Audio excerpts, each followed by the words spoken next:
By the late 1950s, Elizabeth Taylor was it. She was the biggest movie actress of maybe all time at that point, and was just, you couldn't escape her. And it was the sort of J-Lo type of thing where her private life was as big as her public life, and she had garnered like 3 different Academy Award nominations up to this point.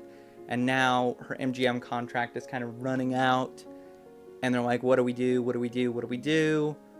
Before landing on this film, Butterfield 8, which would kind of be an interesting marker in the span of her entire filmography. Butterfield 8 is a film about a well-to-do New York model and socialite, the talk of the town, the girl everyone wants to be with. She moonlights as a call girl. It's based on a novel that was based on the real life of a call girl, Star Faithful, and but this novel goes back to the 30s, and so due to the production code and censorship of that nature, it just never happened. And so now we're in 1960, and there still needs to be heavy amount of censorship given the subject matter, but they finally make it, and they kind of want to capitalize on Elizabeth Taylor being this sex symbol. Elizabeth Taylor worked really hard on this movie and tried to do it justice, but at the same point in time, I think from what everyone knows about this production, she just hated working on it. The issues between her and MGM are bubbling to a head, but also she didn't like the subject matter.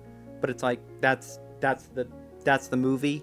Elizabeth Taylor had a lot of stuff in their writer. They had to film it in New York, and the best friend character had to go to her husband, Eddie Fisher. His performance in this movie was not really loved. Harvard Lampoon called it worst supporting actor performance in a time before the Razzies, so if you can only imagine. But the movie was so successful, and her performance is hailed as one of her all-time best. She really gives a really pathos-driven performance. It really is a deep and nuanced take on a character like that, which I think otherwise would have been very one note. I think a lot of actors would kind of take that one note, because I think at the time that was a trope.